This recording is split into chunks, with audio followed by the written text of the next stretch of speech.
from Crow's Nest, you're literally walking maybe 50 metres down the road. You're looking for the white building on the right hand side, and that says Caradon Trail up there, but we're turning left up this way, just like a trail between these houses. You know you're on the right way. If literally 100 metres, couple of 100 metres, this is one of the first things you'll see.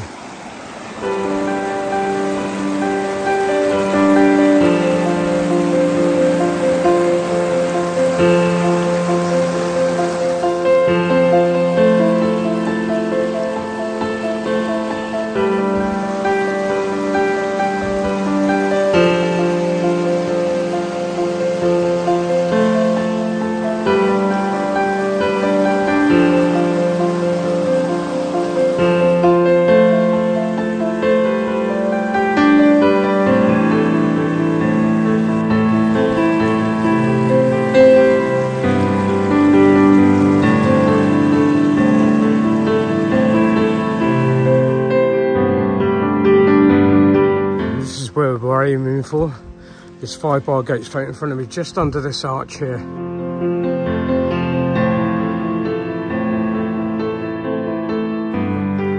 Through the gate and just bare left, and this is the outlook here. Hi, this is Jay from I Wonder UK. Thanks for joining me. It's December 2022. I'm just going out for a walk around Bodmin Moor, specifically around Minions and Caradon Hill. Come on and join me. I'll show you some engine houses, some streams, some fantastic views. Give you a quick spin round of where I am now. This is the arch where we just come through a minute ago, and we're going out this way and exploring around some of these engine houses. So come along. After coming through the 5-bar gate and under the arch, this is the outlook you'll see straight away with that chimney stack in front of you. We're not heading that direction. We are actually doing sharp right up here between these gorse bushes. It looks a little bit like you can't get through, but trust me, you can. It's fairly steep, but it doesn't go on for very long, and well, we're lucky. Sun's literally just propped through. A little bit after going through those gorse bushes, you come to these like sand heaps. Take a look to your left. You may see a chimney stack just inside there, but it's literally a left-hand turn. As you're coming up, you notice these two chimney stacks in line. On the other side of the hill, there's a third one, which is a really great landmark when you're out here. All three of them in a dead straight line, all in a row. But we're coming up this way a little bit further. There's the chimney stack we're heading for, but hidden in these trees and covered with that ivy is another beautiful engine house. Here's a quick look from the engine house, looking back south. Oh yes, you can see the sun sparkling on the water.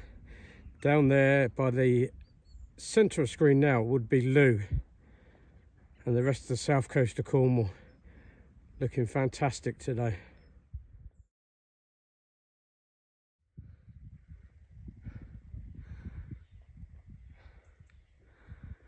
Going to have a quick little explore around here, what I call the Ivy engine house, for obvious reasons. I just love the way how it's disguised it.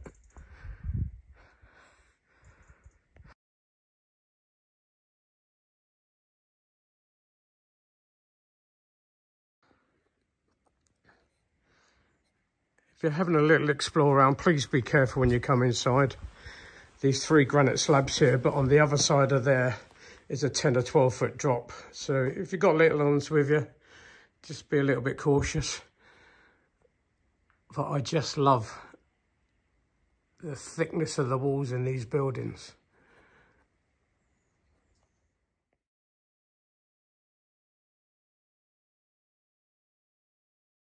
As you come out of the engine house towards the stack, the bit on the left hand side here, just carry straight on for a little while. But see the lump, the hill in front of us here? We're not going as far as that. We're going to be turning right before then. There's another stack there to your left hand side, and a good indicator where you need to turn right is this old tree just in front of you here. It's a right, perhaps 20 metres just after there.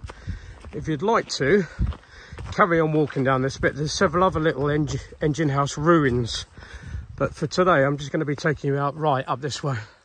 As I was saying, the track bears left up to the left hand side of this lump, but we're turning right, so this is the outlook. We're coming up here. You'll know if you're on the correct path because look to your right and there's your outlook at the engine house. We had a quick look round. We had a very quick look round. Explore it, it's lovely. We're heading this way, but keep glimpsing to your right hand side. You see little breaks through the bushes and the trees. You can see right out to the horizon on a clear day. Just a quick look back. Centre of screen now is St Clear, and centre of screen now is Liskeard, and then, like I said before, looking out to Loo. But you can see for miles from here. I've had an early Christmas present, so hopefully the audio will be much better, because it's okay today, there's not much wind, but I've been out before and I know the audio has been terribly affected. For that I apologise. I'm trying to source it, trying to fix it out, but this is where we're heading up to now, the next engine house. But like I say, keep looking to your right because the outlooks are fantastic, they really are.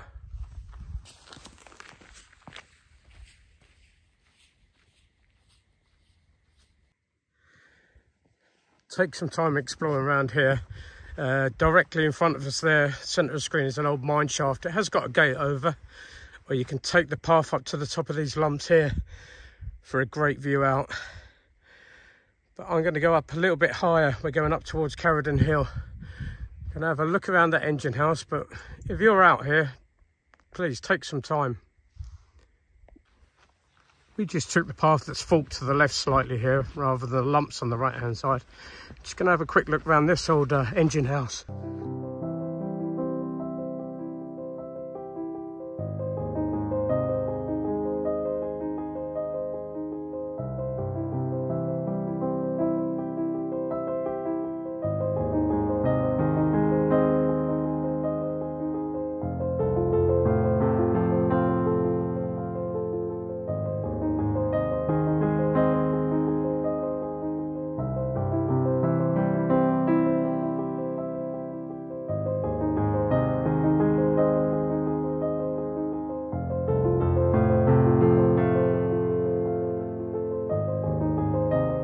At the base of this engine house, you notice they put up there's fencing and some extra temporary fencing. I think a year or two ago we had a bit of a slide and I think somebody got into a bit of trouble. So don't go venturing down here.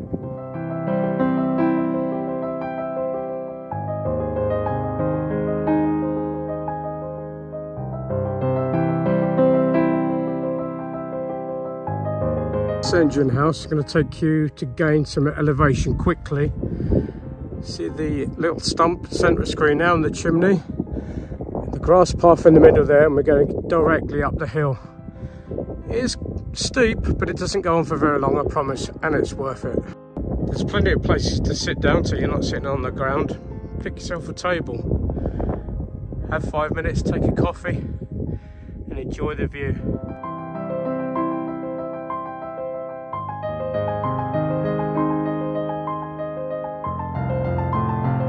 So from this view here, you'll be taking this grass path, it's heading straight towards that chimney stack there, and then turning left and going up the hill there. As you can see, I'm a lucky man today, it's got the sun on my back. It's like a little trail. There are rocks, there are some steps, but like I say, it doesn't go on very far, and you're heading for those trees there in the distance, clump of trees.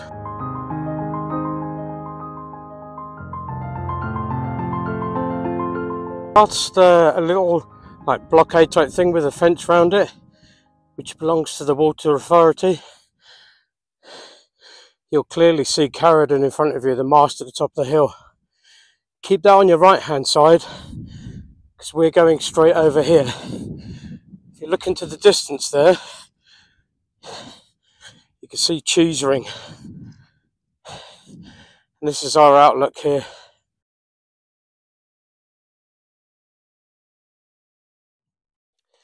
Keep this outlook on your right hand side as you're walking. Again, the Caradon mast on the right hand side of us. And we're aiming towards this pile of rocks here. It's actually got some plant machinery today. The telegraph poles give you a bit of a clue what it looks like. That pile of rocks is actually a quarry.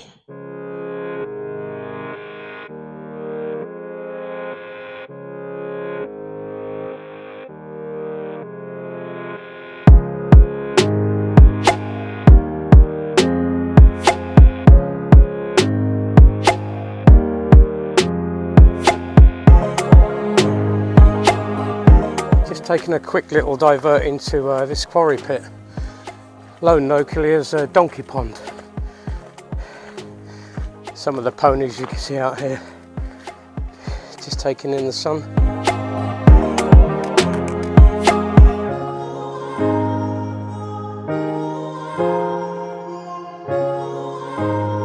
A great place for the local kids to be hanging out in the summer.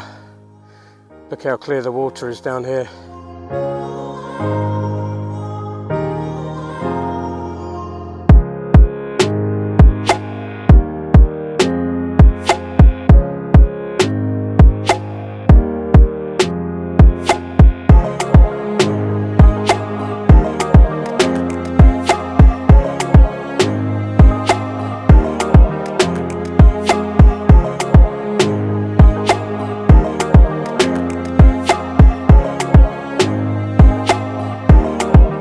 From the little quarry there, we literally keep on walking straight, keep Caradon mast on your right hand side and just walk straight past these stones. Keep heading down this track and it'll bear left shortly and we'll be heading down towards this way. And you can just see that's the village of Minions, centre of screen now. And back up over there, centre of screen now, I'll try and zoom in a little for you, is Cheese Ring and the associated engine houses, but I'll be exploring that another time. Keep following the track till you meet up with this road, which is just an access road for the top of Caradon Hill. And initially take the first bit of tarmac down, but then I always cut across the grass. But your choice. You're heading over there to the white buildings. You can either come down the tarmac or along the grass. Quick view of our outlook. This is heading north. Again, the rocks you can see coming up centre of screen now is Cheese Ring, which we'll be exploring another day, but the scenery out here is lovely. Up on Bodmin Moor. Not sure if I said before, but I've explored around here several times and I do enjoy it. Every time I take a different route, but today I'm going to try and do a circular walk. Excuse me, I'm watching where I'm walking as well. We started off at Crow's Nest, which I'm not sure if it's what I mentioned. I'm going to go out to Minions and back round and finished at Crow's Nest where you can park the car. So hopefully it'll be convenient for everybody to encourage everybody to get out. That's the aim of the walk today. Just had a thought. I will, if I remember, and I promise I'll try, to put the what 3 words up here somewhere on the screen so you can find out exactly where it is for your start point. I'll try not to forget.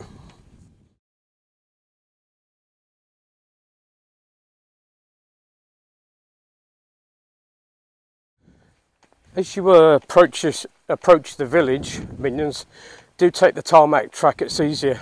Just coming straight into the centre of the village. A couple of 100 metres I guess, but houses on both sides of you.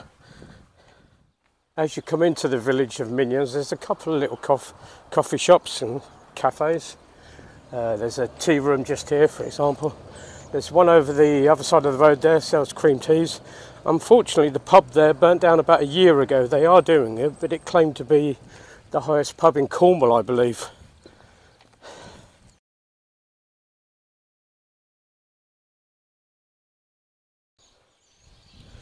Immediately after the pub, with this outlook here, we need to be taking this dirt track road. Oh, looks like we've got a bit of a roadblock. But yeah, just left before this little cottage on the right hand side there. We're going that way. Hey you, let's get to the end of the track here and this last white house down this little road. There's a little tiny gate just in front of us here and that's where we need to be going. And we're back out onto another footpath. These are concrete pads here. I'll just stop so I don't trip over them. It's on both sides. You can see the line of them coming up there. It was the little railway line where they used to push all the stuff out the mines up here. Down for the mines, which is where we're going to now.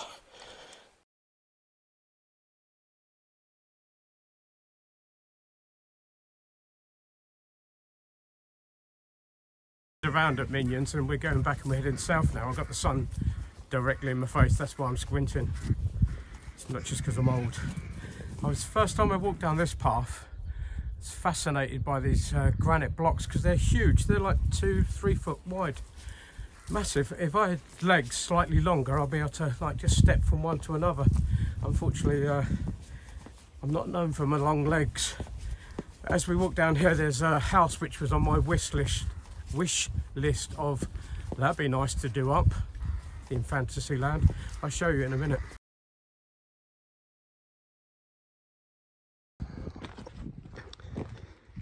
This was definitely on my wish list. I always used to joke with Elle every time I come back from a walk this way that I'll have to buy it. You only need some windows, you could live in it. Fortunately, somebody bought it earlier this year and they're doing a proper job fixing it up, and they've taken the roof off. But a beautiful building.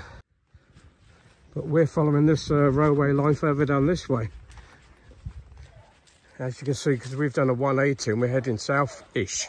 Now we got the mast at top of Caradon Hill now on our left.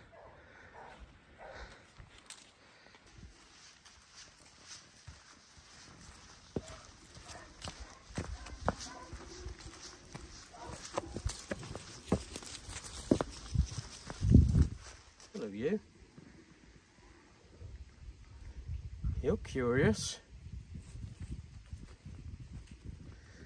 Carry on walking straight. The path turns into like a farm track rather than the granite blocks before it, but you know you're on the right way when you see this farmhouse with a wind turbine to your left hand side.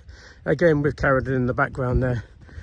But we're starting to drop back down there, and if you look in front of us, this sort of looks a bit like a clapper bridge. Not sure if that would have had granite over the top of it originally, making it a clapper bridge, but impressive granite blocks. You can see the chimney stacks out to the side now, and we're coming back in the distance there with the ruins of the engine house is where we started off.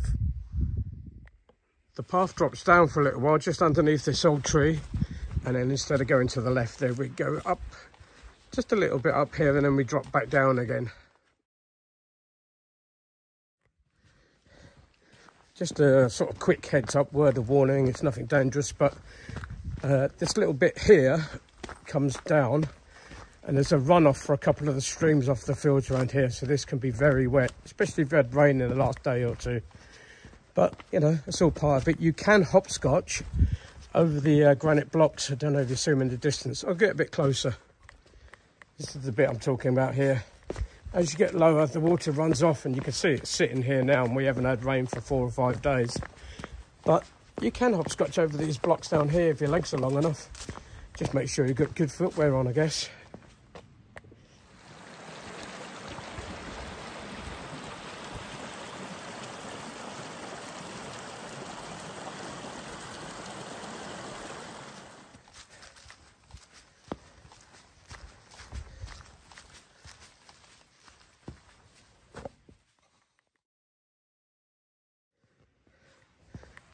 As you get to the last few of these granite blocks where they're stuck for the railway lines, just before the sign here, take a look over to the left, and that's the engine house as I was talking about for further exploring after Ivy Engine House. There's a fork in the path here with a little yellow arrow, and we need to take the right hand side. That's where we're going today.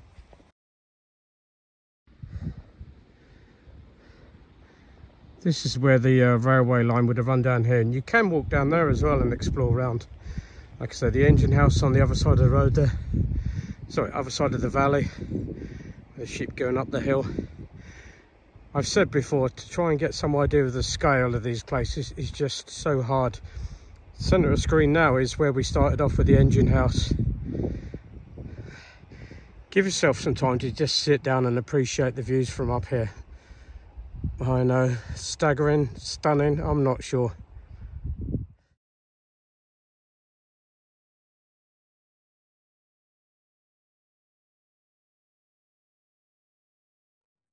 Keep to the top of the hill as you're coming down, with the quarry on the left hand side and this outlook coming down, until admire this view for the last time, because we're starting to come down the hill.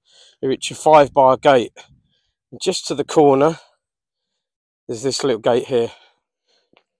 Through the gate and then just down this little tarmac road for a little while, just till we get to a little bungalow, maybe a house in front of us there, and we turn left.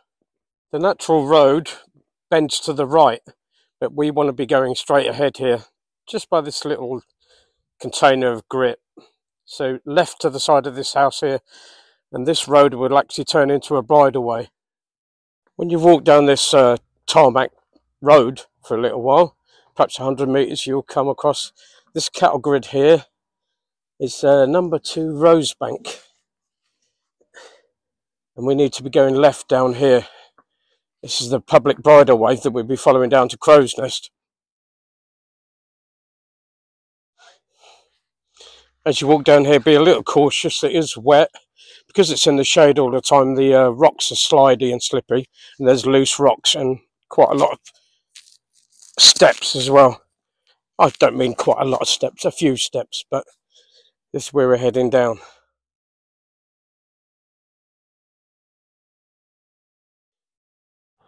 Down to here where we meet up with the road again, with this white house on your right hand side, just where the black car is, and then we'll be turning left.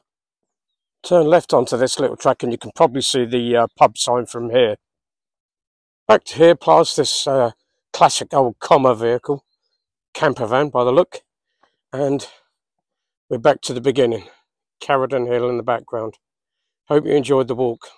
Thanks for joining me on my walk. Like I said, I tried to make it a circular walk so everybody can get out and do it. Bring the kids, take the dogs, be wary of the sheep. You do have to put them on the lead sometime, but it's a little short route. The what 3 words of where you can start Crow's Nest is here. And if you could, subscribe. I really appreciate it. It means a lot to us. I think it's down here, or maybe here, or in the description below, but appreciate it. I'm going to do several of these and try and join up different routes one after the other. So if you wanted to make it a longer walk, I'm calling them an afternoon out because it's 3, maybe 4 hours. You can always extend it and have a little explore around, get yourself a coffee in one of the places. But thanks for joining me. Jay for My Wonder. I'm out of here.